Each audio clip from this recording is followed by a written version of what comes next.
What's up, everyone, and welcome back to the channel. I have a confession. I've used a VPN.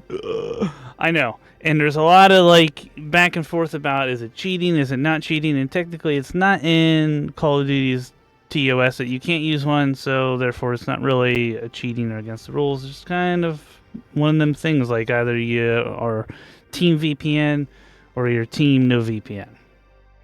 So a lot of people use the VPN to bypass Call of Duty's outrageous SBMM algorithm, or whatever it causes you to. It's a mess. SBMM either is always in your favor or it's just never in your favor. It doesn't ever seem to be even Stevens unless it's a LTM mode, and in the LTMs, that's typically when the SBMM is either turned off or turned all the way down, and it's actually favorable. So in this test, I used 3 VPNs. I used NordVPN, LobbyGod, and SBMM Off. So I used one technically brand name, which would be NordVPN, and then I used 2 that seem to be just Warzone specific VPNs. I used these VPNs on 3 separate days for full gaming sessions, so about 6 to 8 hours each time. And I also made sure to play with people on the same skill level as me. So I rock about a 1.3. And most of my friends are either around 1.4, 1.5, give or take. But everybody was over a 1.0, and nobody was over a 2.0. I did these tests over the week. So I did Tuesday, Wednesday, and Thursday. So just in the middle of the week. Nothing like, on a holiday weekend or a Friday night or Saturday. I didn't do any of that. It's just middle of the week. Okay, so I will go over each VPN, how I used them, and what my findings were for each one. So without further ado, let's get to it. For our first VPN, I went with a more popular common name VPN, NordVPN. This one was pretty straightforward, and out of all the packages, I just got the VPN and nothing else with it. So strictly VPN. This one is also probably the most expensive out of the 3, as you can see here. But make sure, if you're going to do this and you don't want to commit to it, you can just do the monthly plan, although you will pay a little bit more. Don't do what I did and accidentally purchase a 2-year plan. Setup was fairly easy for NordVPN, and I was able to be up and running in just a few minutes. And by using just any of these server locations for this. For just a side note though, much like other VPNs where you could put yourself all over the world, I was not able to do that with NordVPN. And I don't know if it's probably something in the settings that I just didn't know, but anytime I would do that, it would just I wouldn't be able to connect any matches. I was only able to yield results within the US, but you will find that the results were favorable regardless. And if I would put myself over here to Seattle area or any of these, and then you can just zoom in and it gives you more breakdown of where they are. For the first half of the sessions, I connected to a VPN closest to me, which would have been over here on the East Coast.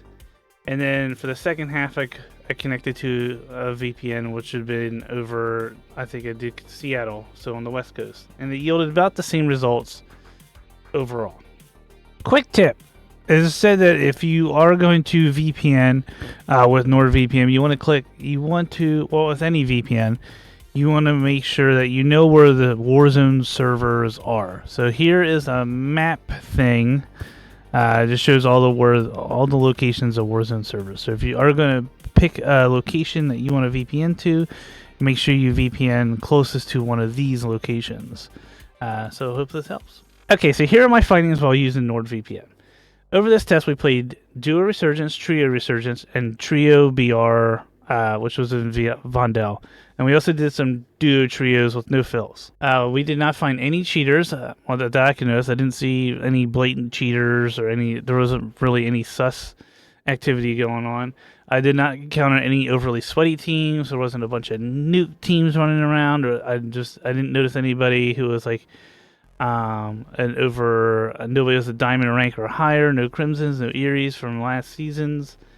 And the games were not laggy, and we were able to get a few wins for the night. So overall, it was pretty good. For our second night, we went with LobbyGod VPN. I wanted to try out some of these Warzone specific VPNs, since that's what this was really all about. I wanted to stack them up against a regular VPN and see what all the buzz is all about. So do they work better than name brand ones? Well, Let's try it out. I would like to mention that you can test this out for free for a couple of days. So God VPN does have like a free trial for just a few days. And that's pretty bonus thing, so you don't have to purchase it out the gate. You can actually try it and see if it works for you before you actually just go ahead and buy one. And then obviously they have the subscription things going on here, and you can do that as well. Setup for God VPN was a little bit interesting, and it wasn't anywhere similar to the other VPN.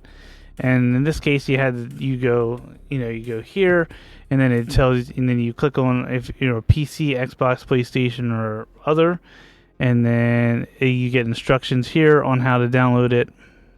And it goes for a couple things, and you have to download them. And then over here is where you can select it. So as long as you follow this checklist, you will be up and running with God VPN and fairly quickly. Since I was able to go out of country with this one, I went with Australia, and that was recommended via their Discord. I had seen is that you go furthest away, and Australia is usually where people pay. Here are my findings while using God VPN. For the first test, we played mainly trio BRs as a full trio. Later, we switched to resurgence duos, and then we bounced around between them throughout the night. The first couple of games were rough, and we did run into some Crimson players and a few TTV players as well, and lots of smiley face. I call them lots of smiley faces. People with the smileys in their names and stuff. So the first games were pretty rough. After about the third game, the matches went drastically the other direction, with fairly easy lobbies, and we were able to net a few wins for the night as well. So it seemed like it went high, and then it kind of just came down and was nice for us for the rest of the night. I will say this, we did switch to quads later in the evening, and it was a mixed bag, but it wasn't very overall sweaty, so it's just kind of so I just mixed it up. It wasn't super sweaty, but it wasn't also super easy. So I think trios is probably the way to go with this one. For a third and final VPN, I tried SBMM Off, and boy, that was a blender because it just didn't seem to work. There was no matter what we tried, BR trios, BR quads, resurgence, it seemed to be regular SBMM, typical evening for us, where it would be a couple people who seemed on our skill level in the lobby, and then absolute demon gods in there as well. So this one didn't seem to work out for us whatsoever. And with that said, this VPN has been around for a while though, and it also has a lifetime membership. So for this price here, you can get a lifetime membership for all the products. But I just don't know if it works because we just didn't have any luck with it whatsoever, and that is just what it is. So I will leave you with that. You make your best judgment on that one. And then of course you could probably find their Discord somewhere and check it out in there. And I think I have a Discord link, and I can post that in the description. Overall, the VPN experience was an interesting one. It was pretty much an adventure, and probably something I won't be doing in the foreseeable future. It definitely seemed to help in most cases, and then it also definitely seemed to not help. So I don't know if that makes sense to you, but it just kind of seemed whatever. With that said, I don't think that VPNs is the say-all, be-all for anybody's solutions to just getting around SBMM. It just seems to be it'll either work for you, and then it won't work for you. And then you go a couple matches in one location, and then you want to switch it off to another location. Just gotta keep doing that. It kind of seems to be a pain in the butt. But I mean, if that's what you want to do, go for it. And if it works for you, then hey, all the power to you. There seems to be many factors in the Warzone SBMM.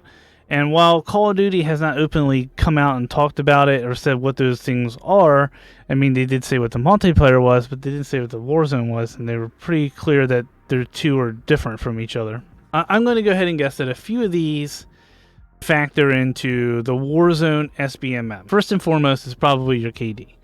The second is probably your location or where you're located. And the third is probably your squad size.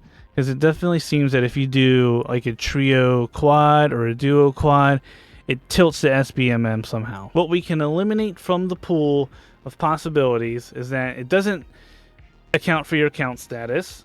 We know that for sure because you end up with people who just suddenly who seem to always be in the who always seem to be getting shadow banned, so their account doesn't have really good account status, or you end up with like these new fresh accounts, so that account status is, you know, obviously new and not trusted. So I mean, if you run it, if you've seen those people in your Warzone lobbies, then obviously that account status just doesn't matter for the SBMM. And that goes same with the account age.